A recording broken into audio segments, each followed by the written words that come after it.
Thank you very much for having me, and it is an honor. This is my last hurrah in San Francisco. So, like Savannah mentioned, this is my. I'm flying to Paris straight after this, and so I made the decision of I was going to move my stuff out of San Francisco, and so I'm going to full time be there. So this is a very big moment for me because I remember one of the Sales Hacker founders, Scott Barker, actually helped me start Flip the Script.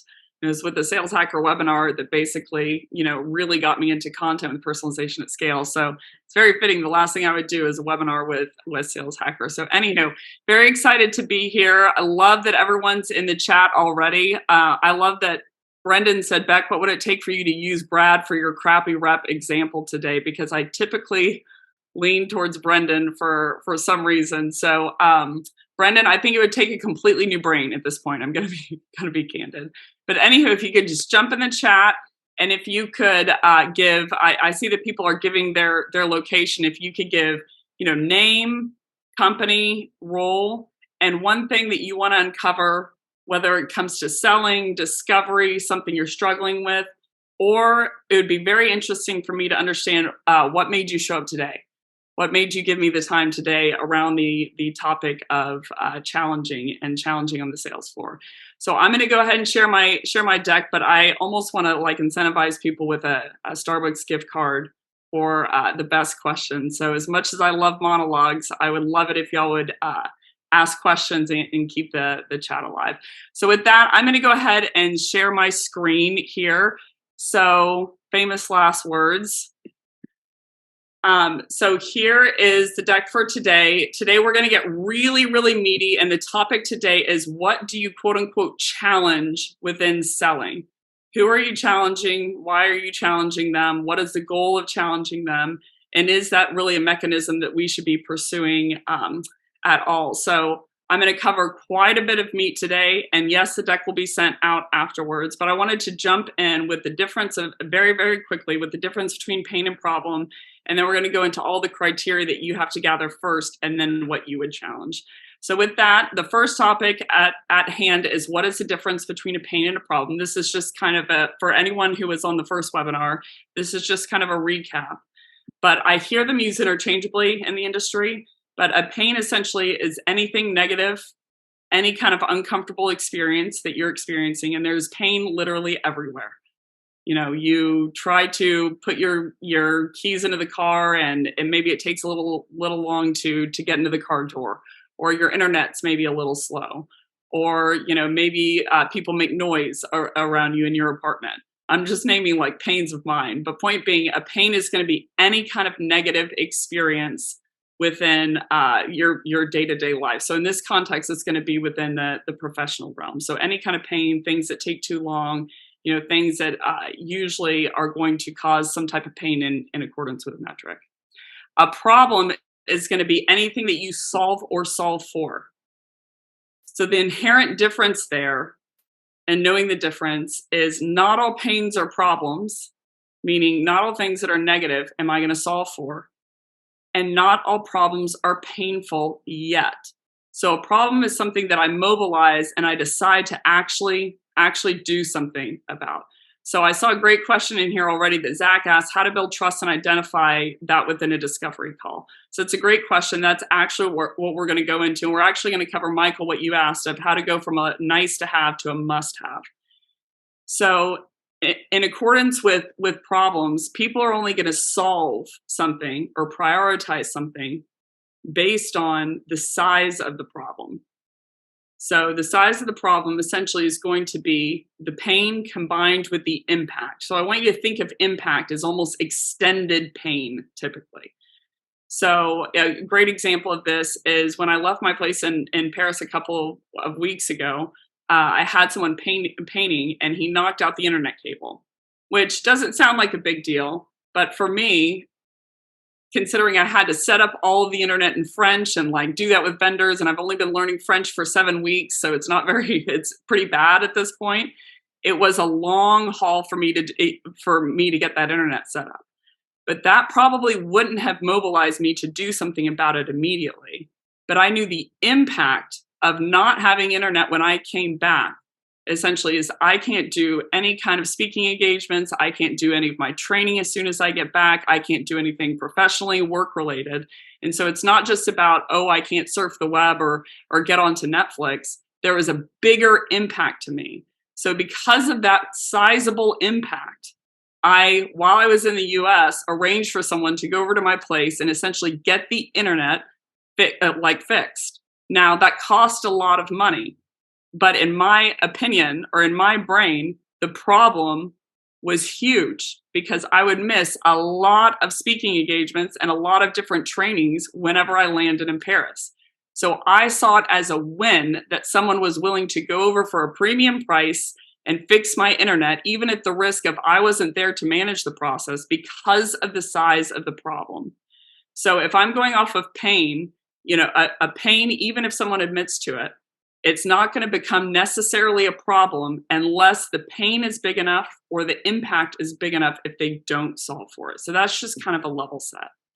So within discovery, and I really value my time in discovery. It is not about just getting a couple of facts so that I can convince them or move on or get into their mindset or get them to think a certain way. I want you to kind of transition your mindset, if you can, to that of a consultant.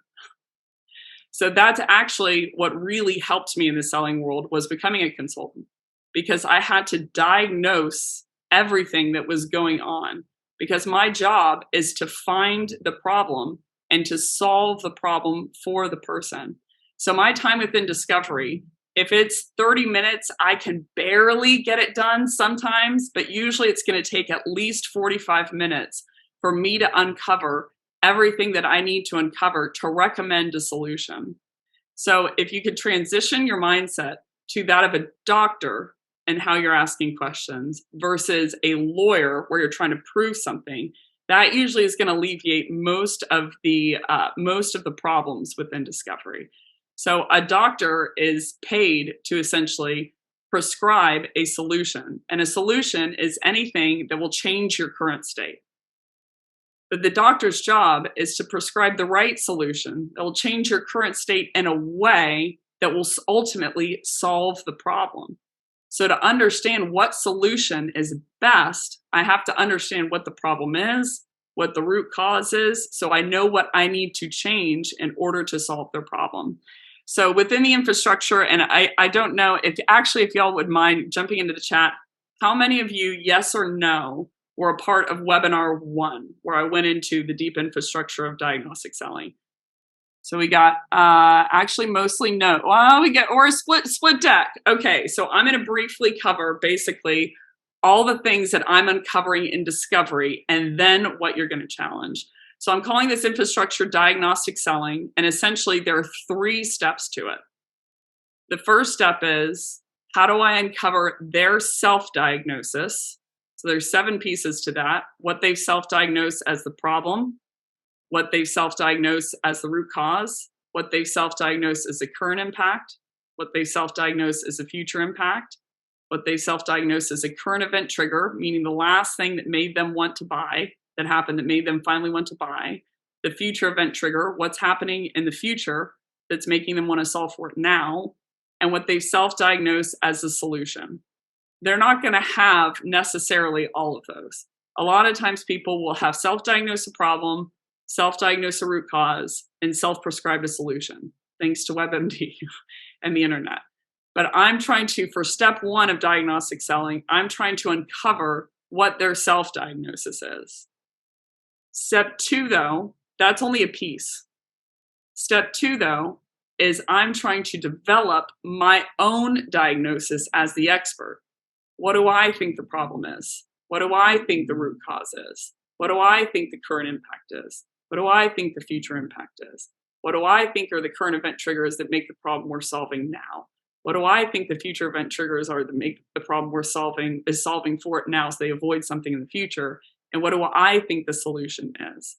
So those are the first 2 crucial steps that we're going to go into today. Step 3 is I'm going to diagnose any unknown problems that they don't know about. But we're going to, for clarity's sake and for simplicity's sake, we're going to stick in the first 2 steps. So typically within discovery, I see people Best case scenario, I'm just going to be candid because for some reason I'm in a really honest move. I'm going to webinar and then fly out. Best case scenario, I see people acquire a couple of pieces of self-diagnosis information. And a litmus test of if you're doing that only is if you're taking the prospect at their word of what they say they need. So as a doctor, and I want y'all to jump into the chat, if you are a doctor if you are a doctor and a patient walks in and they say that they need this prescription, would you prescribe it to them without asking any questions? Yes or no? They say, I need this solution. I need this prescription. We got all no's so far. So why? Why would you not prescribe them? We got a God no. Why would you not prescribe them what they say that they need? Why would that be a bad idea to do that? They say, I need this prescription, because bingo, Sebastian already got it because they might be wrong. It's unethical to prescribe something at that point, even though they've done their self-research, they've looked at WebMD, they think they know what the actual problem is, they think they know what the root cause is. The reality is they didn't go to 12 years of medical school, they don't have the training, they don't have the expertise to be able to do that. And the only reason that they have done that is because we've been trained as buyers that the seller isn't going to know more than us. So it's actually out of almost a reaction that we're like, the seller's not going to know any more than us. They're just going to give us pressure to buy. So I have to go ahead and self-diagnose. So my challenge here to everyone today is instead of just taking them at their word of, I need this, my cold emails are bad, I want to hit quota, again, and so I need cold email training. That's step one to uncover what they think that self-diagnosis is and why they think the self-diagnosis is that way. But step two, which is unbelievably critical, is developing your own diagnosis based on your expertise. So I would start to become an expert in my buyer. The first step of that is understanding what they're metriced on. Second step of that is understanding what are common root causes for the problems that they want to solve. What are common current events that affect them, future events that affect them, things that they don't know about that are affecting them in the present. But I'm after evergreen, just ferociously learning information about my buyer for my buyer's benefit. Because to Sebastian's brilliant point, yeah, Mark said it, if they knew what they needed, they would be a doctor. So a lot of people will ask me, hey, someone comes in, a prospect comes in and they say, I need this. Do I sell it to them? I even heard, I'm just going to put this out there. I heard an influencer say, yeah, just sell it to them and call it a day. And I'm like, that is unbelievably. First of all, we wouldn't even need selling as a profession. Why wouldn't we do just self-serve at that point? But the second piece is that's unbelievably unethical because they haven't studied enough to know what they actually need. So even when they say that they need something, I have the conviction, to Sebastian's point, of they might be wrong about a lot of different things. And if I were to be completely candid on the line, when people come in and talk to me and we're in discovery calls, I would say 98% of the time, they're wrong about one piece, in my opinion. And 100% of the time, there are things going on to them that are hurting them that they don't know. I have never come across someone yet that didn't have a problem that they didn't know about, whenever I was in the diagnostic room. So the second topic is diagnostic selling and what are you after from a high level. So the first step of this is going to be, I'm going to uncover their self-diagnosis. What problem do they want to solve and why do they think that this is the right problem to be solving? We're going to define the problem today as the right problem to be solving is a problem that will achieve the outcome that they're looking to achieve, right? So, a great example of this, well, we can go into some examples, but the first step is I'm uncovering what problem do they want to solve and why do they think that this is the right problem to be solving? And step two, the second piece of that is I'm developing my own diagnosis. What problem do I think they should be solving? And why do I think that this is the right problem to be solving? So we're going to go into the challenge bit in the second half, but this is really the first piece. The second piece here is once I have the problem, and they're going to, from a structure perspective, they're going to lead in with one of these. They're going to say, I have crappy cold emails, or I want sales training because I have crappy cold emails. And I'm like, well, there's a self-diagnosed root cause, and there's a self-diagnosed prescription. You know, they think they need cold email training because they have, you know, in their opinion, crappy cold emails. But it is my job at that point to fill in the gaps of the information that they didn't give me. So the second piece of this is, what do they think is the root cause of the problem? Meaning, what is the thing that they want to change to solve the problem? So kind of a quick tip here, or a quick hint here. Usually the problem that they're trying to solve is based around a metric. So if they say, I have crappy cold emails, for instance, I'm going to put y'all in the hot seat. If they say, hey, I need cold email training because I have crappy, you know, my reps can't write emails. They're really terrible, the emails. So I have the self-diagnosed root cause at that point, and I have the self-diagnosed prescription, what they think will solve it. But the problem that they're trying to solve is not that they have better cold emails. I'm going to put you on the hot seat. What do you think that the problem is they're trying to solve? Response rates on the way there, Martin, not bad.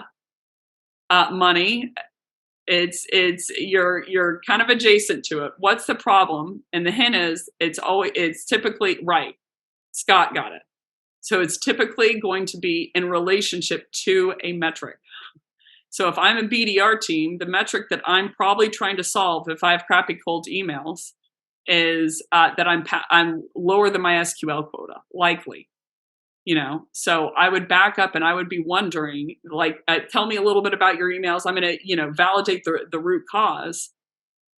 But I'm like, okay, can you tell me a little bit about their KPI system? How are they KPI? And they're like, oh, well, they're on SQLs. I'm like, well, what's the definition of an SQL? And they're like, what do you mean? I'm like, is it on, you know, subjective criteria like BANT, you know, of like, do they have the authority? Do they have the need? Or is it on firmographic, like hard criteria, like level of role or amount of installs, for instance? And so they'll usually, you know, say, okay, well, we're based on SQLs. SQLs is going to be defined as they have to have 2 out of the 4 criteria of BANT. And I'm like, okay, so what's the volume per rep that they need to have? And they're like, okay, so it's supposed to be 10 per month. And historically, where are they to date? You know, and they'll say like, oh, they're at 4 SQLs a month. And a question that I even take it further is I'm like, okay, so out of all these SQLs, if you don't mind me asking, when someone requests a demo, where does that go? And they're like, well, if the rep owns the account, then it goes to them. So I'm like, how much of those 4 SQLs that are booked a month are coming from inbound? And they're like, usually 2 or 3.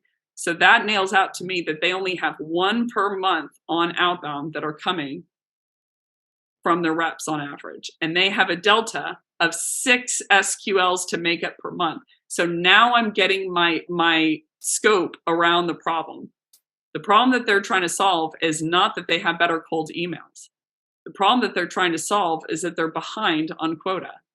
And a lot of people say, oh, yeah, well, sales is a really finite field, but what about for your more qualitative fields? And I would challenge, I have not come across a buyer persona yet that doesn't have a quantitative metric that measures a qualitative question on whether they're good or bad at their job. So a marketer, it's going to be, let's see if y'all can guess. What is a marketer, let's say a demand gen marketer, what are they typically going to be measured on as a quantitative? There you go, MQLs. Brendan, all right, I'll switch to Brad. Great answer. They're on MQLs or demo requests. So let's go 2 out of 3. What is a BDR or SDR usually typically metriced on? What's the metric they're trying to drive? Booked meetings. Yep, qualified meetings. So let's sales reps. What is their metric that they're after? What's the final metric that they're after? Typically, yeah, closed won, ARR. So let's go to a non-sales related. What about a CSM? What is a quantitative metric that a CSM is metriced on? Retention rate. There you go. Renewals, cross-sell, NPS score. So let's even go further outside of that. Let's go to HR. Yeah, let's go to HR. What are some quantitative metrics that HR is going to be measured on? Let's see if we've got anyone selling into HR in here. Satisfaction rate, employee satisfaction rate, filled recommendation, bingo. And ENPS score, retention, how long are they staying on board? Yep, days to fill positions. So I'll challenge anyone who is outside of the sales buyer persona, which most of you likely are. Let's keep going. What's a CRO typically metric on? What's the main thing that they're trying to drive? Revenue, right? So they're going to have multiple metrics that go into that. They don't care necessarily just about booked meetings. They don't care just about closed won deals. They also care about, are those deals staying? What's the CAC on them? How much money are they getting, afterwards? What's the retention rate? Are they churning? So if I have a bunch of deals, here's a great example. If I have a bunch of deals that close, let's say 10, and they're meaty deals, but then they churn within 3 months.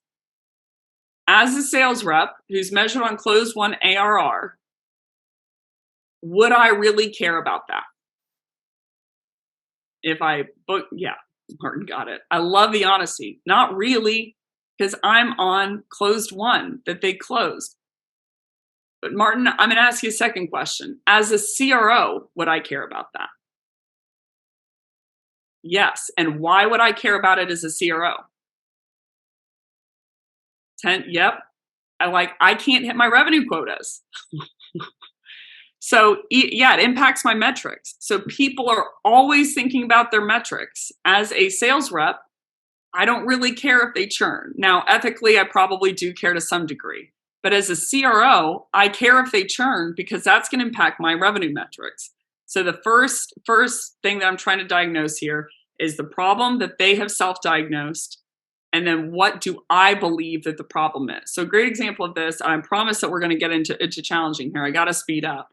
But let's say that the BDR leader has a 10 meeting quota, okay? Let's say that they are booking 8 per month. Is that a big problem to solve? They're booking 8. They're supposed to be at 10. So it's a 2 meeting delta. Could be, yeah, not that big. It's okay. Let's say they're booking 2 meetings a month. Is that a big problem? Yes, right? So I'm defining and I'm quantifying the problem for them is the second piece of this. So the second piece is root cause. What do they think the root cause is? Why do they think that's the root cause? And what do I believe that the root cause is? The third piece is current impact. What do they believe the current impact is? Why do they think that current impact is the way it is? And then what do I believe the current impact is? There can be multiple current impacts that they don't realize are linked to the problem that they're trying to solve. Next piece of this is future impact. What do they believe is going to happen to them in the future if they don't solve for it now? Why do they believe that? And then step 2 is I'm uncovering what do I think the future impact will be, and why do I believe that future impact will happen? So we're going to go into the math of how to do this and why this is important. But essentially, in every discovery call, this is a symptom. This is a system that I'm following. I'm like, what are the 7 criteria they think? What are the 7 criteria that I think? And the challenge, I'm just going to give a foreshadowing here. The challenge is the difference between the two. That is what you're challenging. So the next piece here is going to be the current event trigger. What is the last thing that prompted them to solve the problem? Why do they think that this current event now makes the problem worth solving?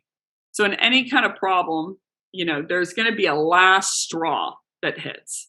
That essentially is the current event, the thing that happened that rose the pain or the impact or the likelihood of it becoming true so high that they decided to prioritize it and solve for it. So what do they think the current event trigger is that made them want to buy now or evaluate that or take the conversation if it was outbound? And what do I think are all the current event triggers that would make the problem we're solving for now? Next step is the same thing, but for future event triggers. What are all the things that are happening? What is the thing that's happening in the future that's making them want to solve for the problem today? I'll give you a great example of this. I am moving right after this, the rest of my stuff to Paris. So I have multiple boxes, and it costs basically $800 a box to mail something from here to Paris. So what is your girl doing? She packed up all her boxes, and I am taking them to United, and I'm flying with all of them. Now they're $200 a pop, but that's a lot less than $800. So the point being, when I get to Paris, I have hired a van to come and basically someone to help me get all the luggage in the boxes, put it in the van, and take me to my place. The future event that's happening is I'm going to be landing in Paris with all these boxes. The reason that I'm solving for it now is because I'm estimating that the impact of not having a car there, they're going to have smaller vehicles, and I'm going to be stuck with 9 boxes, haggling in French. How can I get someone to take me and all these boxes if they have the room to my place? So the risk is too high. So even though I had 0 time last night, I was hiring these vans. So the future event trigger is that I know that I'm going to be landing there with all this crap. And I'm like, that's going to have a high impact to me. So the future event triggers are what do they think is happening in the future that makes it worth solving for today. So I solve for it today, even though it's not going to happen until tomorrow. And then what do I believe is the expert? And then the last piece of this is solution. What do they believe the solution is? Why do they think that solution? And what do I believe the solution is? So those are the first 2 steps. So kind of in review, you've got problem, root cause, current impact, current event trigger, future event trigger, and solution. They're going to lead the conversation with one of them. They're going to say, I'm usually it's a solution. You know, most people have self-prescribed at this point because, and to their credit, it's because they've had to. They're like, I don't think a salesperson is going to help me get this right. So I have to do my own research so I cover my butt. So they'll say, I need cold email training because my emails are crappy. And I'm like, I've got those 2 criteria. Now I'm going to ask why. Why do they think that that's the solution? Why do they think that that's the root cause? So I'm like, can you tell me a little bit more about your cold emails? Can you show me an example? What's the response rate? What's the open rate? What time are the reps sending them? How many of them are they sending? So these are all root cause, and the reason I'm battering them with these questions, and if it helps you feel any better, I used to really, really worry, like I'm at point blank range, so to speak, because I'm a sales trainer. So any question that I ask in discovery, they're like taking notes. They're like, what question is she at? And they're judging it. So there's a very high bar. And I've noticed that even if they're playing tough guy or tough girl in the conversation at the beginning because they're closed off, they start to open up because they realize all my questions are actually to help them. So when they say like my emails are crappy, my cold emails are crappy, then I'm like, okay, I want to get my arms around why they think that solution, why they think that's the root cause. But then I'm asking a number of different questions to diagnose what I think the root cause is. Maybe it's crappy cold email quality. So for instance, if I say, okay, can you tell me about the emails? Can you show me them? Can you show me the response rate? Can you show, or do you know the response rate typically? Do you know the open rate typically? You know, how many are they sending? What time of day are they sending them? Because if they say like, hey, so my reply rate is actually, my reply rate's 35%. So it's terrible to my cold emails. What would y'all be thinking at that point? If someone told you the reply rate to my cold emails is 35%, what would you be thinking as a consultant? Jump in the chat. This person told you they have crappy emails. Yeah, Sebastian, that's really good. That's really good. Exactly. Y'all are getting, you should go into consulting. If they told me you have a 35% reply rate, I'm like, I'm going to still keep asking questions because 35% reply rate, you only send 3 emails per day. So if you're taking all your time for quality, even though you're only getting 1 response a day.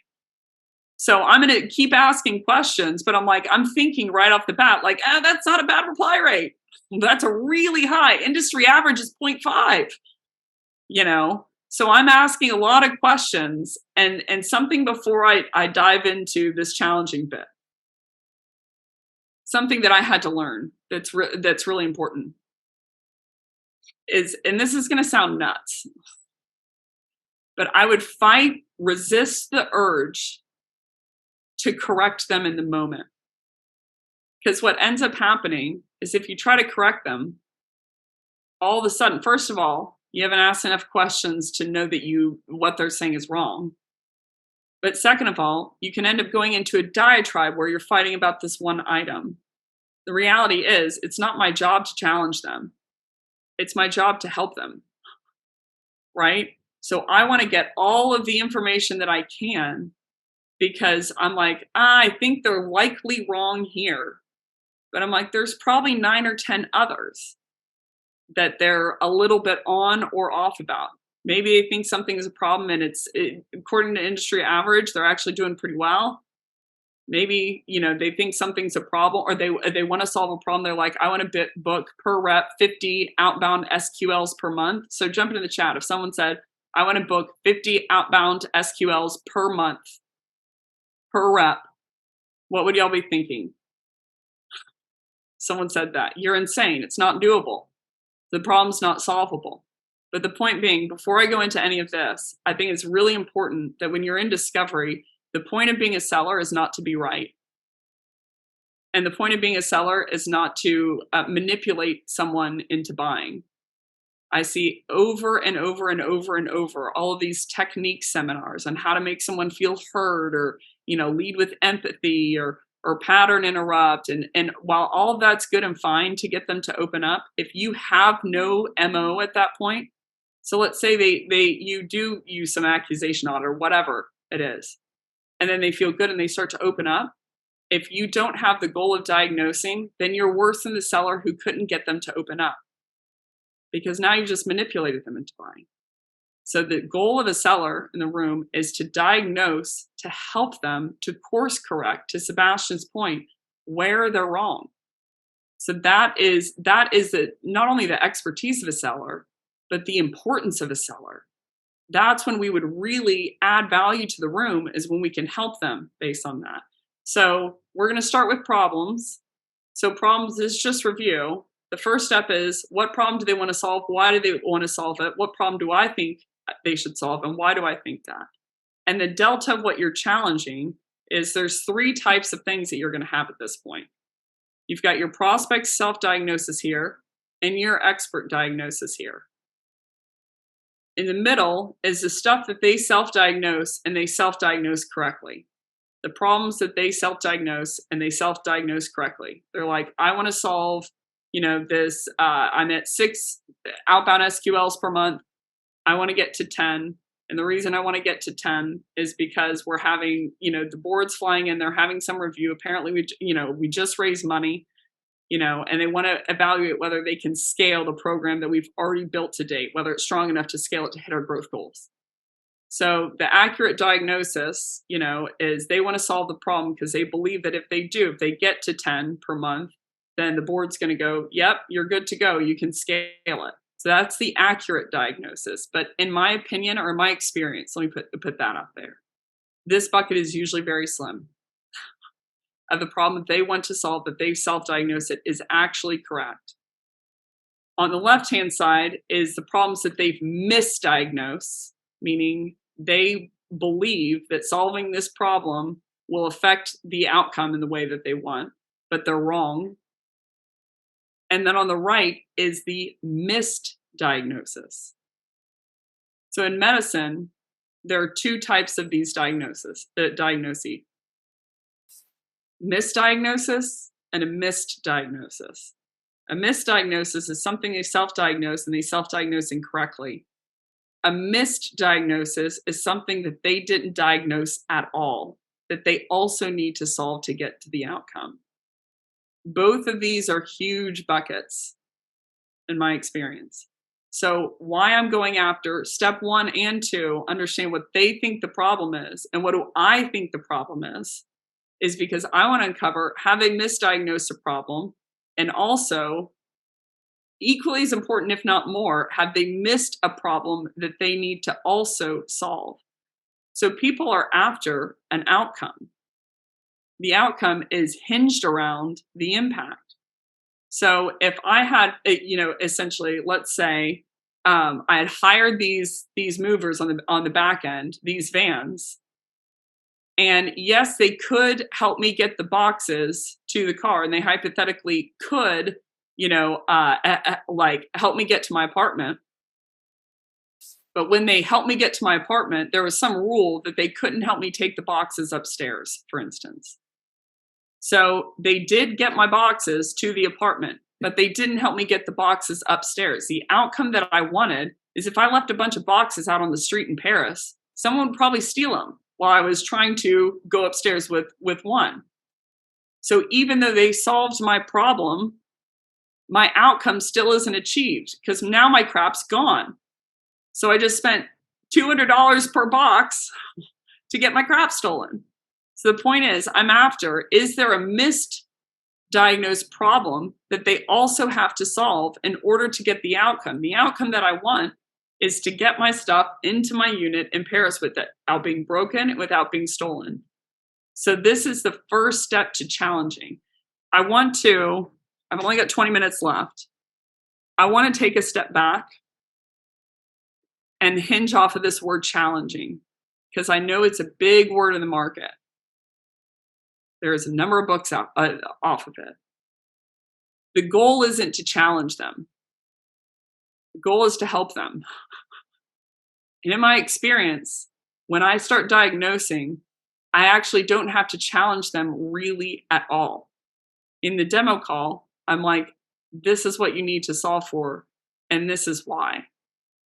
How I'm doing that is very important. I'm not challenging their way of thinking. What I'm challenging is the reason of why they think that this is the problem. So this is why we're acquiring this piece of information. What problem do they want to solve? And why do they think this is the right problem to be solving? Because I'm not going to challenge them on that they want to solve this problem. I'm going to challenge that one of the facts of how they drew that assumption is not correct, right? But the goal is never to challenge. From an ego state perspective, I would pick up the book, The Evolving Self by Robert Keegan. But he essentially goes into a number of different ego states and evolutions that you go on as a human being. And that challenging is actually done within the second state, which is no older than 16 years old. So point being, if you're dead out challenging someone from the psychology view, you're like, you're wrong. You're never going to get it across the board because they're going to flip into parent ego state and they're going to say, I don't want to talk about this anymore. And it's going to evolve into a fight. So I've heard a number of different people who have come across let's call it the challenging mindset. Let's call it that, so I don't get blown up. And they're like, yeah, I should challenge them. I'm like, if you do that, they're going to shut down and they're not going to talk to you. What I'm after is how do I uncover something that is incorrect that they're saying, and instead of saying that this is wrong, you correct a way of which they drew that assumption. So a great example of this is I went home to Texas this about a year ago. And I told my sister's actually an ER doctor, oddly enough. And I said, hey, I think I have stomach ulcers. What do you think I should do about it? She said, well, tell me a little bit about, why do you think it's a stomach ulcer, blah, blah, blah. So I was like, yeah, so I have a whole bunch of pain all of a sudden. It's in my stomach area. It's been happening for about the past week. And I said, I think it's got to be because of stress, because I've been working a lot, blah, blah, blah. And she said, are you still drinking coffee every single day? I'm like, yep. She's like, are you still drinking, Diet Monster every day? I said, yep, I am. And she goes, did you know that there are no medical studies that can link stress to stomach ulcers? And I was like, really? She goes, I think it's the coffee. So instead of saying, Becc, you're wrong, it's not stress, what she said is, did you know that there are no medical studies that link stomach ulcers to stress? So she helped me by correcting a fact of how I was drawing that assumption. So in my head, I'm like, oh, it's probably not stress. And she's like, I think it's the coffee. And I'm like, she's probably right. So it's, yeah, exactly, Sebastian. I just got goosebumps. I know we're in a very technical conversation, but instead of saying you're wrong and this is why, because even if you have the cleanest of goals, you're trying to help them. If you, from a psychology view, execute in the wrong mindset, you might as well have not diagnosed at all because they're just going to shut down. So instead of saying you're wrong, to Sebastian's brilliant point, you're after why do they think this is the problem, so that the facts of how they drew that assumption, you can figure out. Once I know what the problem is, I'm like, why do they think that this is a problem?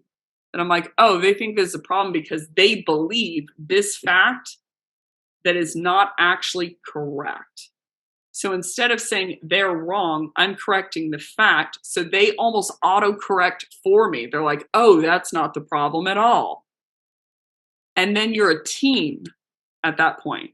So misdiagnosis is what I'm after. Any problems that they've misdiagnosed, and then any problems that they have missed in their diagnosis. So basically, this is why I'm after both of these steps, because I want to help correct them on problems that they were incorrect about, and then also find out problems that they need to solve for now that will help get the outcome.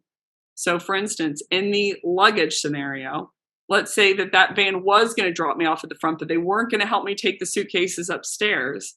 If I was a travel agency or something, I would say, did you what floor is your apartment on? Is there anyone that's at home? Those are the questions that I'm asking. Because if they say, yeah, I have someone at home, and the apartment's on the first floor, then I'm like, they don't have that big of a problem. They can just call the person, and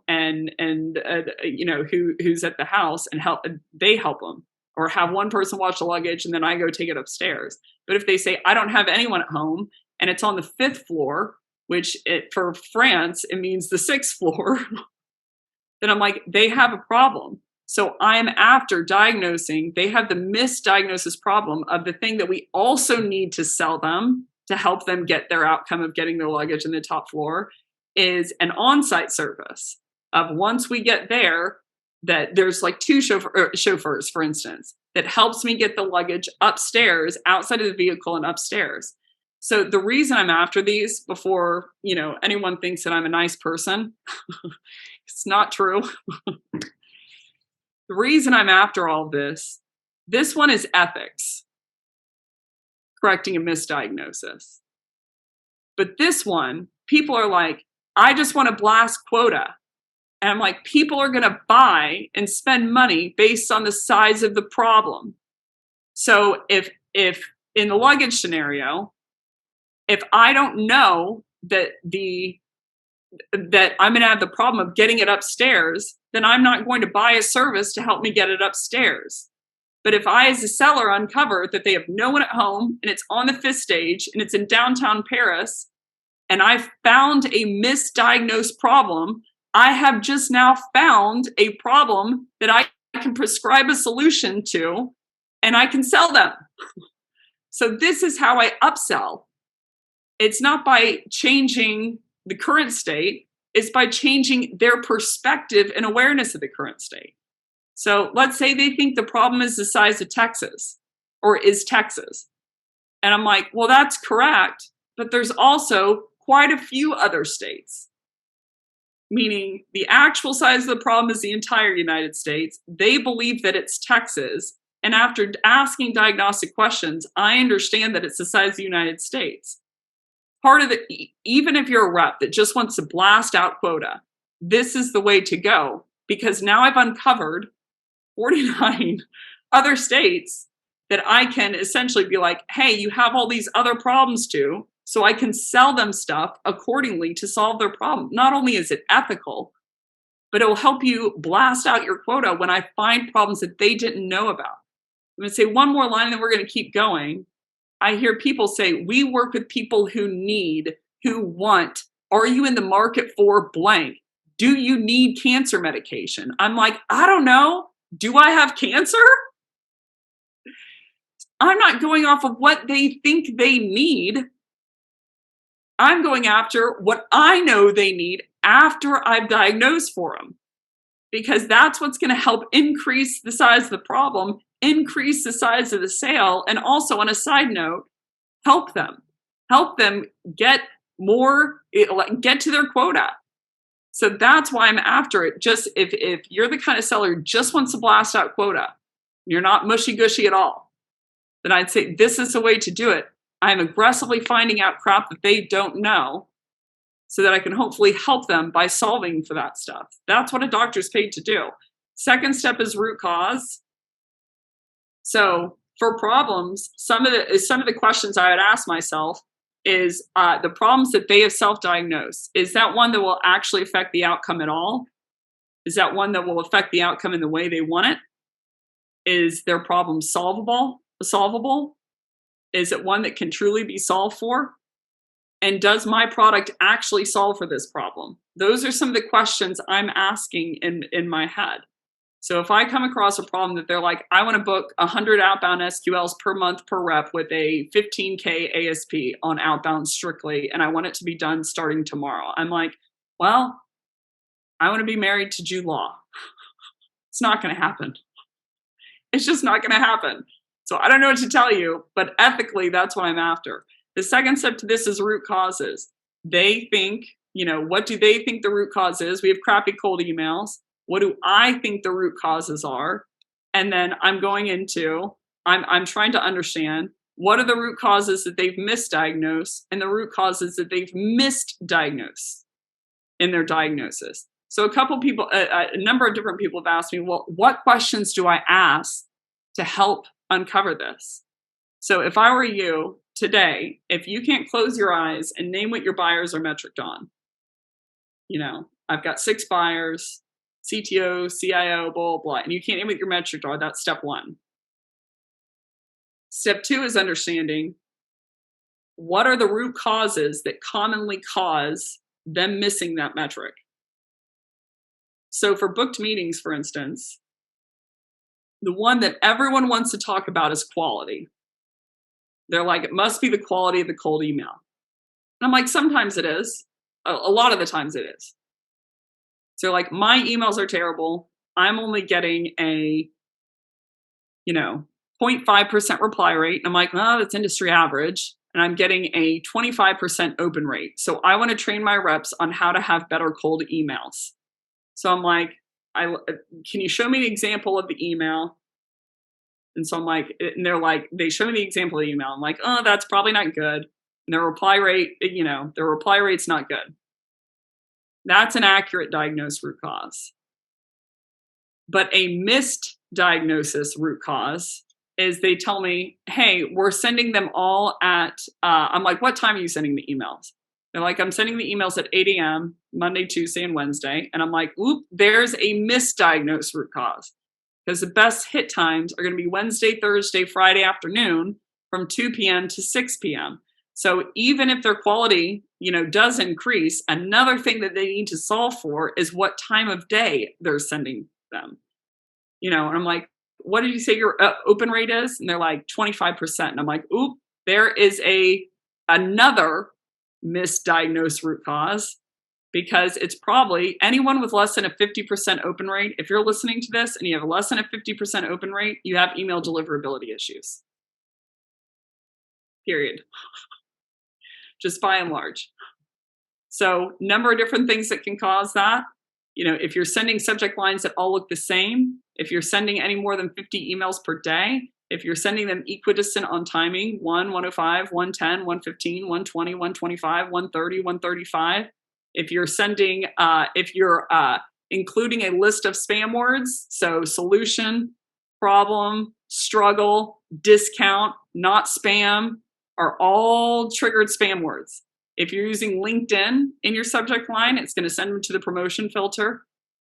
They're looking for non-human behavior. If you're using any type of graphic, it's going to cause email deliverability issues. The more links that you're using, it's going to cause email deliverability issues.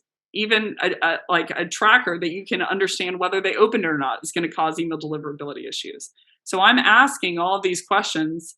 I'm like, how many links do you typically send? What time of day are you sending them? How many emails are they sending per day? Like, are they sending them all at once? Are they sending them 50 emails? Can you show me the subject lines, the last 100 subject lines that you just sent out? And they're all the same. And I'm like, yeah, they have email deliverability issues. And the reason that I'm asking these questions is because I'm like, I can help them on quality, but if the emails aren't even landing in the person's box, it doesn't really matter if I help them on quality, right? Because the email's not even getting there to begin with. So for root causes, I'm understanding what are all the root causes that could cause someone to not get the email, open the email, read the email once they open it, the email to be relevant, and psychologically, are they taking care of them along the way? But I'm asking all of these questions so I can understand what is the scope of all the root causes that I think they need to solve. So even ethically as a trainer, if I was like, yeah, I'll help you on quality, and we help a lot of, the emails are now quality, but they're not even landing in the person's box, I'm going to kick that into the chat. If I help them on quality, but 85% of them aren't even being delivered, did I help them with their outcome? Yes or no? No. But did I help them technically do what they told me they wanted to do? They said they wanted better email quality, and I gave them better email quality.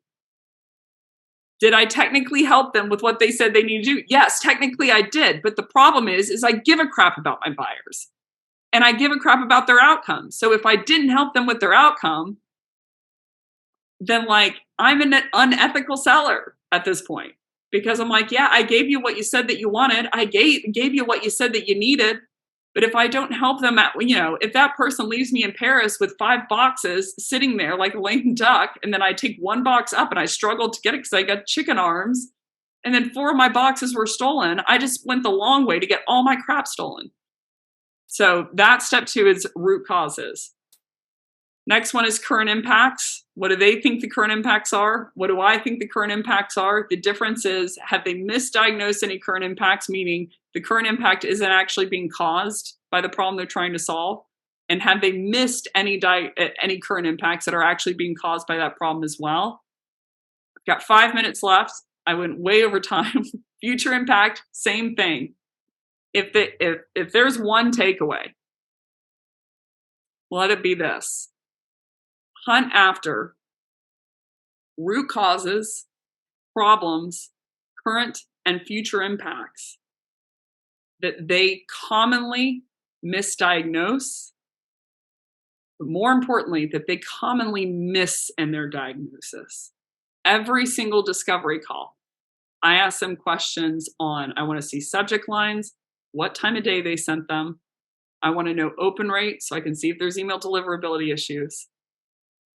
And I want to know about their demo request process. Every single client that I work with, I audit their demo request process and I give it back to them. I'm like, I requested a demo. I got 1 email 5 days later, no cold calls, no voicemail. A lot of times, the best I've ever seen is they send me 3 emails in total. I know that means that they're likely turning 95% of their leads from a demo request perspective on inbound because of that process. They're not letting them schedule on the site, having the rep follow up afterwards. They're requested on the weekend, then they're just going to have to wait until Monday. I know that causes a huge churn rate. So I'm after all of the impacts, all of the current impacts, all of the root causes, and all of the problems that they really don't know about, combined with correcting the ones that they thought were true but aren't true. And that's the voila. That's the expertise of the seller. Gartner reported last year that 83% of buyers do not want a seller involved because they don't have that experience with the seller. So why would I want someone breathing down my neck, giving me pressure to buy? It would be worth it if they help me do this, but they don't help me do this. So future impact, this is a huge one. Things that they're going to run into in the future that they don't know that are coming. So I'll probably finish with this last example. Southwest Airlines. Can anyone in a couple of words When I say Southwest Airlines, what comes to mind? Jump into the chat. When I say Southwest flights, what's the first thing that comes to mind? Systems botch. Brendan got it. Frustration. Look at this. Christmas 2022. Chaotic crowds. Outdated computer system. That is because Southwest was the sweetheart, darling airline. And now they're known for all of this. And the reason is that one sales rep missed a future impact that they would have, that they were going to run into in Christmas of 2022. If I'm a seller, I'm after getting ahead of that and understanding, hey, asking all these questions about their systems and then being like, hey, so based on X, Y, and Z and blah, blah, blah, blah, you can keep going as is, but likely you're going to see some type of huge outage in October, more aggressively in November, and more so, even more so in December. You're going to lose thousands of flights, thousands of bags, and right around holiday season. If the person still says, no, I don't want to solve for it, at least you've done your job at that point. Everyone wants to help someone once they're already in hot water. But a real seller asks questions beforehand to figure out that they're going to be in hot water when they didn't understand that they were going to be. So if you're the kind of seller who can ask those questions to understand, like, yeah, there's pain in the present with these systems, but the real pain is going to come in this future impact of when they hit Christmas season, they hit holiday season, they hit Thanksgiving, and everyone is stranded in airports, not knowing where their bags are. And this is going to stick with Southwest forever.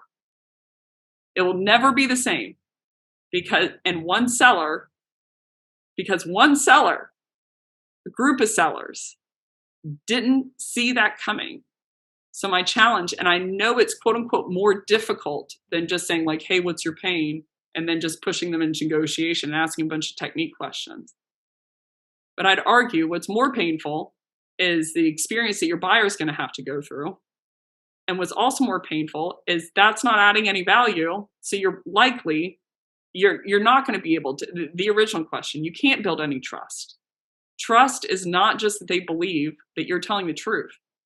It's that they trust in your ability, in your expertise to be able to help them do something that they wouldn't have been able to do without you because you knew so much.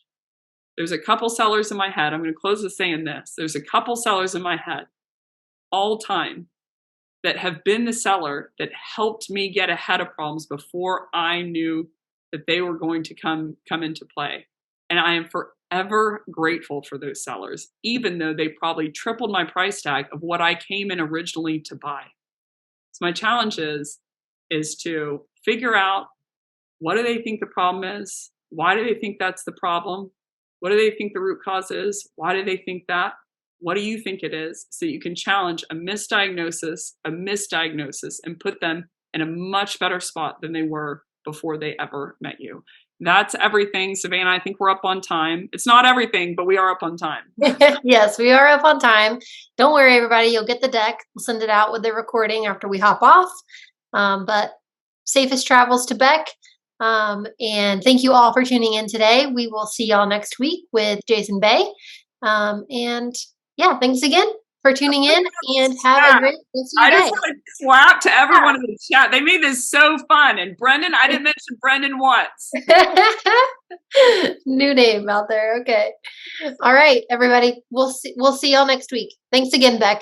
Much, Savannah. Talk to y'all soon.